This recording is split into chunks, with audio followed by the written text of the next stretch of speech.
నమస్తే studios news కి స్వాగతం. బులెటిన్ల ముందుగా హెడ్లైన్స్. ఢిల్లీ బీజేపీ కేంద్ర కార్యాలయంలో సంబరాలు. 27 సంవత్సరాల తర్వాత అధికారం చేపట్టబోతున్న ఆనందంలో బీజేపీ కార్యకర్తలు. ఆస్తి కోసం కుట్రల పన్ని జగన్ దిగజారిపోయారు. వైఎస్ షర్మిల.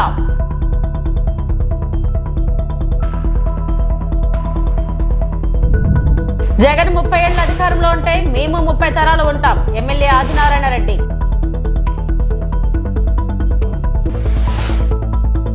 ఢిల్లీ అసెంబ్లీ ఎన్నికల్లో బీజేపీ ఘన విజయం సాధించడంతో ఏపీలోని పార్టీ శ్రేణులు సంబరాలు చేసుకున్నారు. 27 ఏళ్ల తర్వాత ఢిల్లీ పీఠం కైవసం చేసుకోవడంపై ఆనందం వ్యక్తం చేశారు.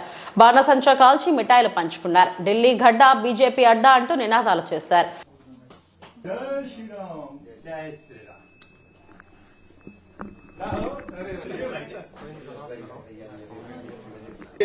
अब तो कहना है ना चाहिए था और दिल्ली में भाजपा सरकार चाहिए था, इन झूठों पे कड़ा प्रहार चाहिए था और दिल्ली में भाजपा सरकार चाहिए। बहुत बहुत ये हमारा अध्यक्ष जिंदाबाद, मेरा वीरेंद्र सचदेवा जिंदाबाद। इस व्यक्ति के हाथ में यश है। देखिए, कभी कभी हमारा वश होता है और कभी कभी हाथ में यश होता है। So we are proud of our state president Virendra Sachdeva ji and हर कार्यकर्ता को धन्यवाद। मगर हम सभी लोगों ने मिलकर के मोदी जी की गारंटी को धन्यवाद दिया है। मोदी जी की गारंटी के प्रति जो विश्वास है दिल्ली के लोगों का दिखा है, वो ये तय हो गया है कि हरियाणा में जैसे लोग, महाराष्ट्र में जैसे लोग, अब मोदी जी अगर लिख के दे दिए संकल्प पत्र में तो फिर दुनिया की कोई ताकत, एक था ना जो बोलता था इस जन्म में नहीं, अरे इसी जन्म में तो बार बार हारेगा और किसी के नजर से, वोट से क्या नजर से भी गिर जाएगा। Arvind Kejriwal bye bye tata, finish, खत्म, अब कभी नहीं आ सकता।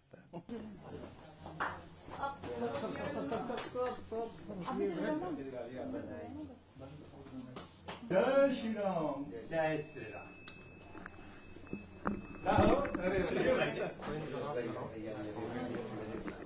अब तो कहना है ना चाहिए था और दिल्ली में भाजपा सरकार चाहिए था, इन झूठों पे कड़ा प्रहार चाहिए था और दिल्ली में भाजपा सरकार चाहिए। बहुत बहुत ये हमारा अध्यक्ष जिंदाबाद, मेरा वीरेंद्र सचदेवा जिंदाबाद। इस व्यक्ति के हाथ में यश है। देखिए, कभी कभी हमारा वश होता है और कभी कभी हाथ में यश होता है। So we are proud of our. Jaganmohan Reddy తన డిక్షనరీ నుంచి విలువలు, విశ్వసనీయత అనే పదాలను ఎప్పుడో తీసేశారని ఆయన సోదరి కాంగ్రెస్ ఏపీ అధ్యక్షురాలు వైఎస్ షర్మిల విమర్శించారు.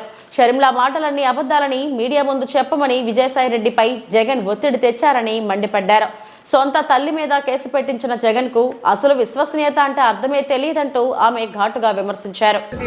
పడిన ఇబ్బందుల గురించి చెప్పారు. రాబోయే రోజుల్లో మీడియాను పెట్టుకోబోతున్నారని చెప్పారు. జగన్మోహన్ రెడ్డి గారికి, విజయసాయి రెడ్డి గారికి మధ్య జరిగిన సంభాషణ గురించి విజయసాయి రెడ్డి గారు నాకు చెప్పడం జరిగింది. షర్మిలమ్మ అబద్దాలు చెప్తుంది అని చెప్పమని అడిగినట్లు విజయసాయి రెడ్డి గారు చెప్పారు. జగన్మోహన్ రెడ్డి గారు ఏం మాట్లాడాలో, ఏ పాయింట్స్ మాట్లాడాలో నేనే డిక్టేట్ చేస్తాను, నువ్వు నోట్ చేసుకో అని సాయిరెడ్డి గారితో చెప్పారట. తర్వాత సాయిరెడ్డి గారు ఆ ప్రెస్ మీట్ సాయిరెడ్డి గారు వివరంగా చెప్పేసరికి నా వివిడ్ ఇమాజినేషన్ తో నేను ఊహించుకునేసరికి నాకే చాలా బాధేసింది. జగన్మోహన్ రెడ్డి గారు ఎంతలా దిగజారిపోయారు. ఒక పక్కేమో జగన్మోహన్ రెడ్డి గారు క్యారెక్టర్ గురించి డైలాగులు చెప్తున్నారు. అసలు జగన్మోహన్ రెడ్డి గారు క్యారెక్టర్ అంటే ఏమిటో అన్న పదానికి అర్థం కూడా మర్చిపోయారు కాబోలేదు అని నేను అనుకుంటున్నాను. ఒక పక్క సాయిరెడ్డి గారు రాజశేఖర రెడ్డి గారి కోరిక భిన్నంగా నన్ను అబద్ధం చెప్పమంటున్నారు, నాకు వీలు కాదు, నన్ను వదిలేయండి అని బ్రతిమాలుకుంటున్నా మీరు ఒప్పుకోకుండా అబద్ధం చెప్పమని ఒత్తిడి చేశారు. ఇది జగన్మోహన్ రెడ్డి గారి గొప్ప క్యారెక్టర్. ఏ అబద్ధాన్ని ఎంత అందంగా చెప్పాలి అని ముఖ్యమంత్రి హోదాలో ఉన్న వ్యక్తి డిక్టేషన్ ఇచ్చారట. ఇది జగన్మోహన్ రెడ్డి గారి మహోన్నతమైన క్యారెక్టర్. రాజశేఖర రెడ్డి గారి ఇద్దరు బిడ్డలకు అన్ని ఆస్తులలో సమాన వాటా ఉండాలి అన్నది రాజశేఖర రెడ్డి గారి కోరిక అని జగన్మోహన్ రెడ్డి గారికి ఆయన భార్య గారికి తెలిసిన విషయమే.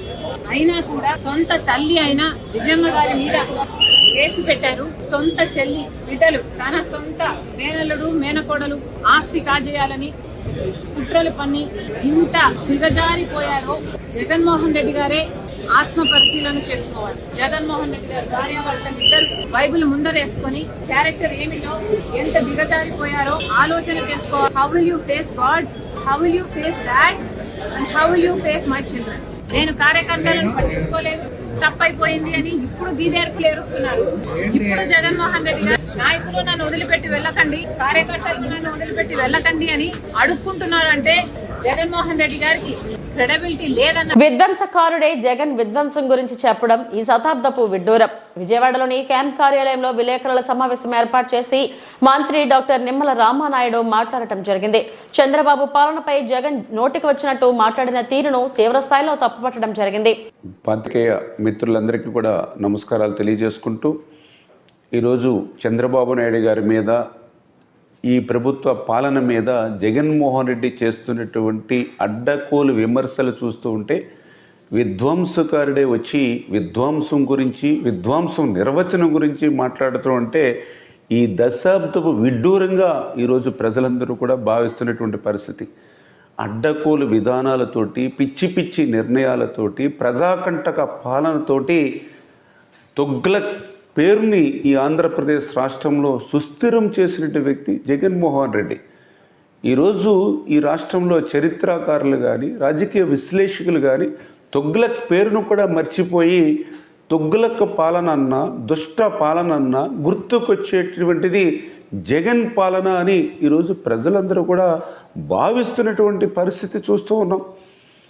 మరి ఆ రోజు రివర్స్ పాలన చూసి దేశంలో ఉన్నటువంటి ఇతర రాష్ట్రాలే కాదు, ప్రపంచంలో ఉన్నటువంటి దేశాలన్నీ కూడా నివ్వెరిపోయినటువంటి పరిస్థితి.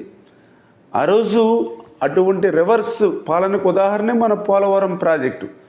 ఆ రోజు రివర్స్ టెండరింగ్ అని చెప్పి 600 కోట్ల రూపాయలు పోలవరంకు ఆదా చేస్తున్నారని చెప్పి, తర్వాత ఆ పోలవరాన్ని ముంచేసి డయాఫ్రమ్ వాళ్ళని ధ్వంసం చేసి ఈవేళ మళ్ళీ పోలవరం మీద 1000 కోట్ల రూపాయలు ఈవేళ భారం పెట్టినటువంటి వ్యక్తి జగన్మోహన్ రెడ్డి. ఆ పోలవరం నీటి సామర్థ్య ఎత్తును కూడా 41.15 మీటర్ల ఎత్తుకు పెంచి ఆ పోలవరానికి అణువణువున కూడా అన్యాయం చేసింది జగన్మోహన్ రెడ్డి.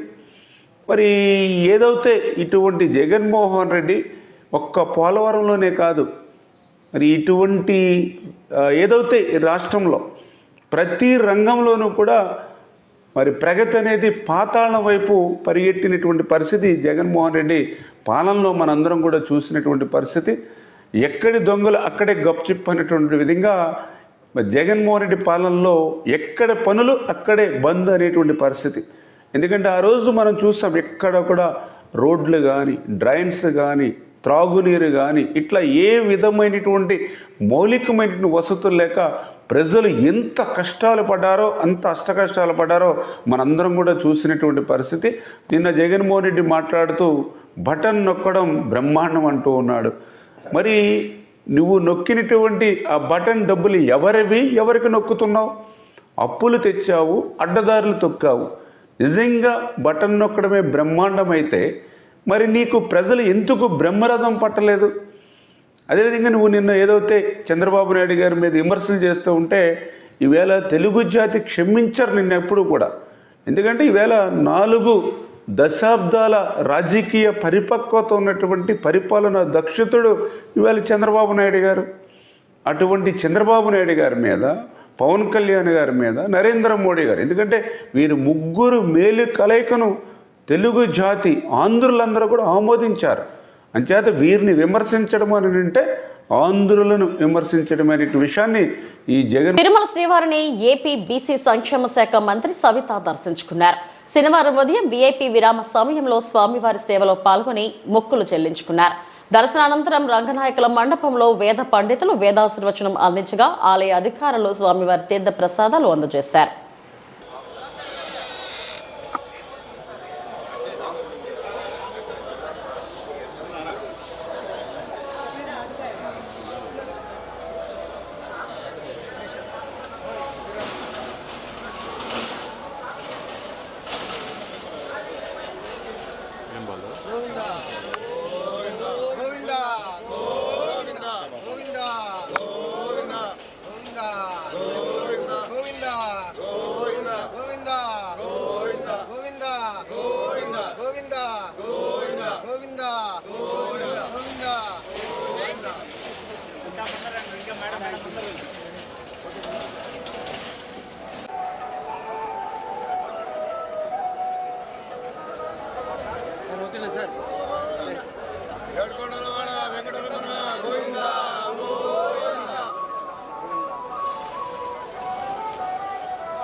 వెనక్కి బోరా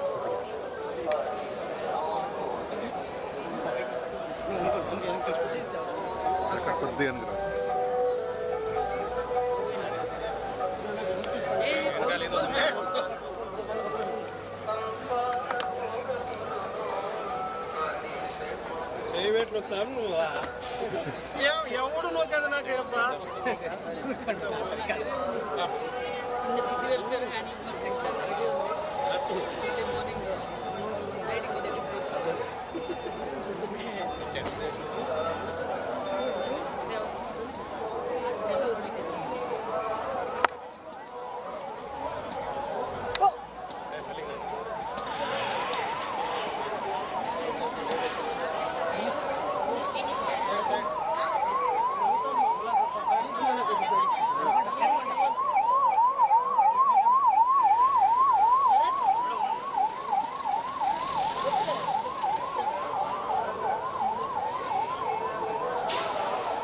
థ్యాంక్ యూ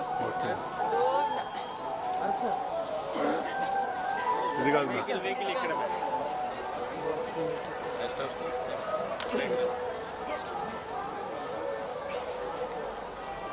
ప్రసాదాల సమ్మ కారు ఉంది బాబు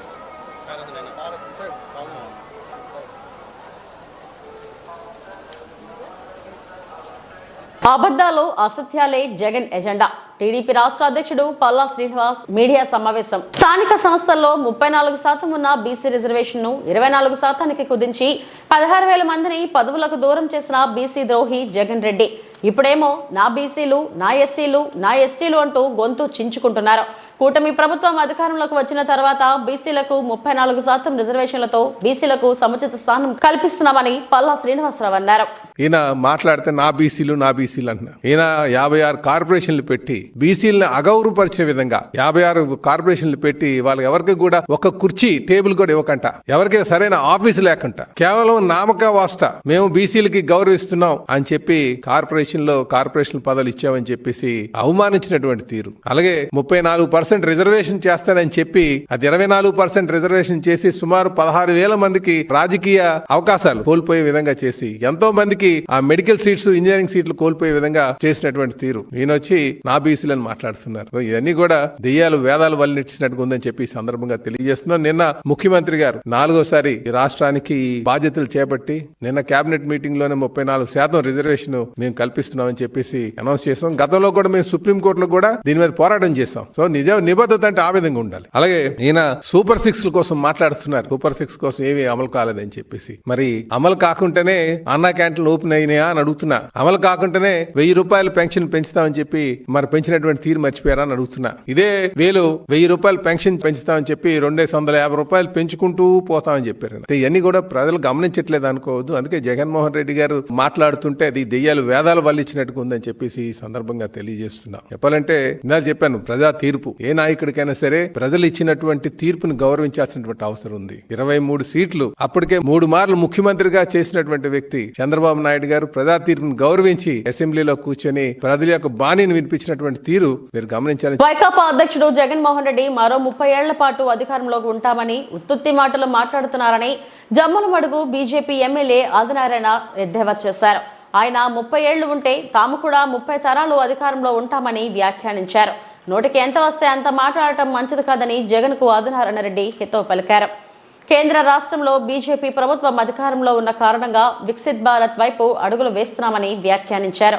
కడపలో ఏర్పాటు చేసిన మీడియా సమావేశంలో ఆయన మాట్లాడారు. 30 సంవత్సరాలు నా పాలన, పోయినసారి కూడా అంతే, అంతకుముందు ఓడిపోయినప్పుడు అంతే. 30 ఏళ్ళు నా పాలన, 175/175 ఎమ్మెల్యేలు, 25/25 ఎంపీలు.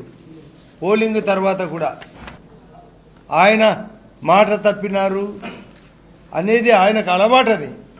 జగన్ రెడ్డి గారికి నా ఎంట్రుగా పీకలేరు ఇది స్టేట్మెంట్. నీ ఎంట్రుక మేమెందుకు బిగుతాం? మేము మీ బీజేపీ పార్టీలో ముందు కొడతాం నేరుగా. నీకు ఎంట్రికే లేకుండా చేస్తాం, నీకు రాజకీయ స్థానమే లేకుండా చేస్తాం. అది అభివృద్ధి ద్వారా, వికసిత భారత్ ద్వారా. కేసుల గురించి చెప్పడు, తను పెట్టిన తిన్న డబ్బులు తన కేసులు. వివేకానంద రెడ్డి ఇష్యూ చెప్పడు. సొంతంగా తమ్ముడు ముద్దాయని తెలిసి వాళ్ళే చేయించినారని తెలిసి మాకు సంబంధం లేదని చెప్పడం. ముందు గుండె పోటు అనడం, మళ్ళీ గుండెలో పోటు అనడం. కర్నూలులో మీకు అందరికీ తెలుసు, విజయసాయి రెడ్డిని అరెస్టు అది అవినాష్ రెడ్డిని అరెస్టు కోసం కర్నూలుకు పోతే రకరకాలుగా లోకల్ పోలీసులను అడ్డపెట్టి ధర్నాలు పెట్టించి దాన్ని వాయిదా ఇప్పించాడు. మళ్ళీ ఆమె సునీత గారు వివేకానంద రెడ్డి కూతురు మళ్ళీ పిటిషన్ వేసింది. సాక్షులు కూడా ఒక్కొక్కరే జారుకుంటున్నారు, పైకి పోతున్నారు. లేటెస్ట్ పిటిషన్ వేసింది ఆమె, త్వరగా పరిష్కారం చేయండి అని కోర్టులో. ఎక్కడికి పోతుంది ఈ ప్రయాణం? వైఎస్ షర్మిల ఓపెన్గా చెప్తాంది. నీకేమో చిన్న, నేను గతంలో చెప్పినట్టు జగనప్పకు రెప్పకు దెబ్బ తగిలితే హత్యా ప్రయత్నం. వాళ్ళ సొంత చిన్నాన్న వివేకానంద రెడ్డి పొడిచి చంపితే ముందు గుడ్డపోటు, ఆ తర్వాత చంద్రబాబు నాయుడు గారు చెప్తే ఆదినారాయణ రెడ్డి కానీ మరొకరు కానీ. మన గౌరవ ముఖ్యమంత్రి గారు కడప కలెక్టర్ గారు చెప్తున్నారు, ఇప్పుడు దాదాపు 3,500 ఎకరాలు ఉంటే ఇంకొక 4,000 ఎకరాలు సేకరించండి, వివిధ ప్రాజెక్టులు తెస్తామని. ఇక్కడే మహానాడు నాడు తెలుగుదేశం ఇక్కడ మహానాడు కడపలో జరగబోతుంది. అన్నీ కలిపి మేమంతా ఒకటిగా ఉన్నాం, ముగ్గురు ఏకమైనాం. నిన్ను జగన్ రెడ్డిని మేము ఏకమైనాం, నిన్ను ఏకాకిని చేస్తాం, నామరూపం లేకుండా చేస్తాం. నేనే ఏంది ఇది? నిన్న పోలింగ్ తర్వాత కూడా లండన్కు పోతూ మళ్ళా 151 కంటే ఎక్కువ ఎమ్మెల్యేలు, 22 కంటే ఎక్కువ ఎంపీలు. అంటే రాజకీయాలంటే చింతపండి వ్యాపారమా? ఏదో ఒకటి ఉన్నతమైంది. ప్రతి ఒక్కరూ దీన్ని అడ్డపెట్టుకొని ప్రపంచమే మా మోడీ గారిని విశ్వగురువు అని ప్రకటించారు. వైఎస్ఆర్ పార్టీలకు వాళ్ళు అంగడి, ప్రతి దాంట్లో అంగడి. నేను ఇంతకుముందు చెప్పినా మళ్ళీ చెప్తున్నా, పెద్ద సారు జగన్ సారు పెద్ద అంగడి. అది పద్మనాభ స్వామికి ఒక నేలమాలుగైతే ఈ స్వామికి అనేక నేలమాలుగలు. ఇంకా అవినాష్ రెడ్డి, విజయసాయి రెడ్డి, వైవి సుబ్బారెడ్డి, పెద్దిరెడ్డి రామచంద్రారెడ్డి వాళ్ళు సూపర్ మార్కెట్లు, ఇంకా కిందోళ్ళు చిల్లర మార్కెట్లు, ఇంకా చిన్నోళ్ళు బంకు మార్కెట్లు. ఇది చేసి సత్యాలు. అందుకే విజయసాయి రెడ్డి వద్దు, ఇంకా సిద్ధా మనకు ఇంకా ప్రమాదంలో పడతామని ఎంక్వైరీ స్టార్ట్ అయిందని ఇక చాలనుకొని బయటకు వచ్చినాను. ఈరోజు ఇప్పుడే చూస్తున్నా, పోయేవాళ్ళు పోతారు. మా నాన్న ప్రతిసారి చెప్పేవాడు, నాకు దేవుడు ఉన్నాడు, ప్రజలు ఉన్నారు, మా నాన్న ఉన్నాడని. అయితే ఈరోజు ఏదో మర్చిపోయినాడు.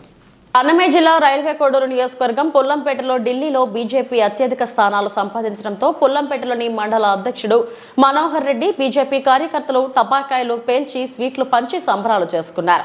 ఈ కార్యక్రమంలో బీజేపీ మండల అధ్యక్షుడు కె మనోహర్ రెడ్డి మాట్లాడుతూ ఢిల్లీలో 20 సంవత్సరాల తర్వాత బీజేపీ రావడం ఎంతో ఆనందదాయకంగా ఉందని హర్షం వ్యక్తం చేశారు.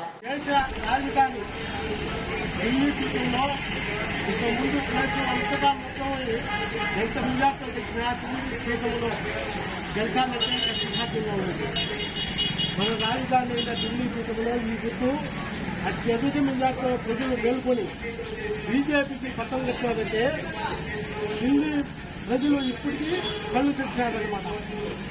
మన దేశం కోసము పనిచేసేది బీజేపీ, దేశ సనాతన ధర్మాన్ని కాపాడే కోసం పనిచేసేది బీజేపీ. అటువంటి బీజేపీ మాతాకి జై జై బీజేపీ. నా పేరు కమలాపూర్ మనోహర్ రెడ్డి, నేను పుల్లంపేట బీజేపీ మండల అధ్యక్షుడిని. ఈరోజు మన ఢిల్లీలో మన ఎలక్షన్ రిజల్ట్ రావడం చూస్తే ఈరోజు మనకు గతంలో ఎప్పుడు లేని విధంగా ఈరోజు మన బీజేపీ గవర్నమెంట్ ఫామ్ కావడం మరియు ఇదే మొట్టమొదటిసారి. ఇది మనకి చాలా సంతోషకరము. మళ్ళీ వచ్చేసి మనం ఇదే విధంగా దేశవ్యాప్తంగా మనము మన భారతదేశం అంటే ఈరోజు ఒక ఉన్న స్థాయిలో ప్రతి ఒక్కరు చూస్తున్నారు మనల్ని. అలానే ఇంకా మనం ఇలా ఎన్నెన్నో విజయాలు సాధించుకుంటూ మన బీజేపీ అందరికీ చాలా ఆనందంగా ఉంది. ఇలాంటి గెలిపే మన ఇండియా మొత్తం మీద మోడీ గారి నాయకత్వం వర్ధిల్లేలాగా మనందరం కష్టపడి మోదీ గారిని మళ్ళీ మళ్ళీ గెలిపించుకుందాం. ఆయన ఎప్పుడు ప్రధానమంత్రిగా ఉన్న రోజులు మన ఇండియా చాలా సంతోషంగా సుభిక్షంగా ప్రజలు కూడా ఆయన ఆధ్వర్యంలో. ఇది బీజేపీ అనే పార్టీ మతతత్వ పార్టీ కాదు, ఇది ప్రజల శ్రేయస్సు కోరే పార్టీ. ప్రజలు ఎప్పుడు సంతోషంగా ఆనందంగా సుభిక్షంగా ఉండాలని మోడీ గారు ఎప్పుడు పాటుపడుతూ ఉంటారు. కొంతమంది దుష్టులు ఈ పార్టీ మతతత్వ పార్టీ అని చాలా మంది పెట్టలేకపోతుంటారు. ఇది చాలా తప్పు. దీన్ని ఇండియా అందరూ ఖండించాలి. ఇలాంటి వాళ్ళని మనం ఎప్పుడు ఎంకరేజ్ చేయవద్దు. మోడీ గారి నాయకత్వం ఎప్పుడు. డాక్టర్ బిఆర్ అంబేద్కర్ కోనసీమ జిల్లా అమలాపురం. ఇటీవల అమలాపురం రూరల్ మండలం ఏద్రపల్లి బొంతువారిపేటలో జరిగిన అగ్ని ప్రమాదంలో సర్వం కోల్పోయిన వారికి జిల్లా red cross chairman Korukonda Satyanarayana సమక్షంలో వంట సామాగ్రి, నిత్యావసర సరుకులు, దుప్పట్లు పంపిణీ చేయడం జరిగింది. సుమారు 5 కుటుంబాలకు చెందిన వారికి కోనసీమ జిల్లా Indian red cross society president మరియు జిల్లా కలెక్టర్ ఆర్ మహేష్ కుమార్ ఆదేశానుసారం ఈ కార్యక్రమం నిర్వహించడం జరిగిందని తెలిపారు. ఈ సందర్భంగా ఢిల్లీ నారాయణ మాట్లాడుతూ ప్రతి ఒక్కరూ సేవాభావాన్ని అలవర్చుకోవాలని సూచించారు. ఎలాంటి ప్రకృతి వైపరీత్యాలు సంభవించినప్పుడు రెడ్ క్రాస్ సంస్థ ముందుండి ప్రజలను అన్ని విధాలా ఆదుకుంటుందని అన్నారు. ఈ కార్యక్రమంలో అశోక్, రెడ్ క్రాస్ సొసైటీ సభ్యులు ఆర్డీఎస్ ప్రసాద్, బేవి హనుమంతరావు, పట్నాల రమణ, శేఖర్, దొండపాటి విశ్వనాథం తదితరులు పాల్గొన్నారు.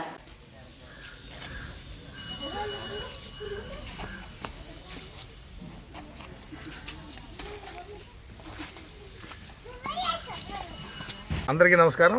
డాక్టర్ బాబాసాహెబ్ అంబేద్కర్ కోనసీమ జిల్లా నుంచి రెడ్ క్రాస్ చైర్మన్గా కోరకొండ సత్యనారాయణ, ఢిల్లీ నారాయణ అంటారు. నేను చైర్మన్ ఈ జిల్లాకి, కలెక్టర్ గారు ప్రెసిడెంట్గా ఉంటారు. కలెక్టర్ గారు ఆదేశాల మేరకు ఎక్కడైతే ఈ విపత్తులు జరుగుతున్నాయో, ఎక్కడైతే ఫైర్ ఎక్స్టెండింగ్ కానీ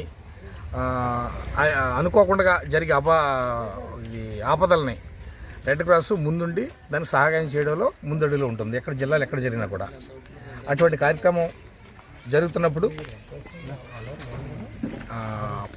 ఇది ప్లీజ్ దాన్ని అరికట్టడానికి గ్రామస్తుల నుంచి విన్నపం ఏంటంటే, ఎక్కువ జరుగుతున్నటువంటి సర్క్యూట్ వల్ల అవుతుంటాయి. ఏ కారణాలైనా కానీ గ్రామస్తులు దాన్ని ముందుగానే చూసి సంబంధిత దగ్గర తెలియపరిస్తే ఇటువంటి యాక్సిడెంట్లు జరగవని నేను తెలియపరుస్తున్నాను. రెడ్ క్రాస్ అనేది కులాలకు అతీతంగా, మతాలకు అతీతంగా, ప్రాంతాలకు అతీతంగా పనిచేసేటటువంటి సంస్థ రెడ్ క్రాస్. రెడ్ క్రాస్ తరపు నుంచి ఈవేళ మేము ఇస్తున్నామంటే ఓ తర్పాలని ఇస్తున్నాం, హైజీన్ కిట్, ఇవన్నీ కలెక్టర్ గారి ఆదేశాల మేరకు, కలెక్టర్ గారి సూచనల మేరకే మనం ఇవ్వడం జరుగుతుంది. దీనికి కలెక్టర్ గారి తరపు నుంచి కూడా మాకు అపీల్ ఉంది. ఇవన్నీ పట్టుకెళ్ళి ఏ విధంగా జరిగిందో అది వివరిస్తే కలెక్టర్ గారికి వీళ్ళకి ఇల్లు కట్టుకోవడానికి కూడా ముందు ప్రయారిటీలో పెడతానని కలెక్టర్ గారు చెప్పడం జరిగింది. అందులో ఉన్న సంబంధిత ఎంఆర్ఓ గారు కానీ, విఆర్ఓ గారు కానీ, ఫైర్ ఆఫీసర్స్ కానీ దాన్ని సపరేట్ సర్టిఫికేట్ ఇస్తున్నారు. దాన్ని సబ్మిట్ చేస్తున్నాం. రాబోయే రోజుల్లో దీనికి తొందరగా వాళ్ళకి అయ్యే స్థానిక ఎమ్మెల్యే గారితో మాట్లాడే కలెక్టర్ గారు దానికి అయ్యే శాంక్షన్లన్నీ ఇమీడియట్ ఇప్పిస్తారని సార్ కూడా చెప్పడం జరిగింది. మీ సభాముఖంగా, మీ పత్రిక ముఖంగా చెప్పడం జరుగుతుంది. Thank you sir. ఇవి ఇప్పటి వరకు నా బులెటిన్ అప్డేట్స్. నమస్తే.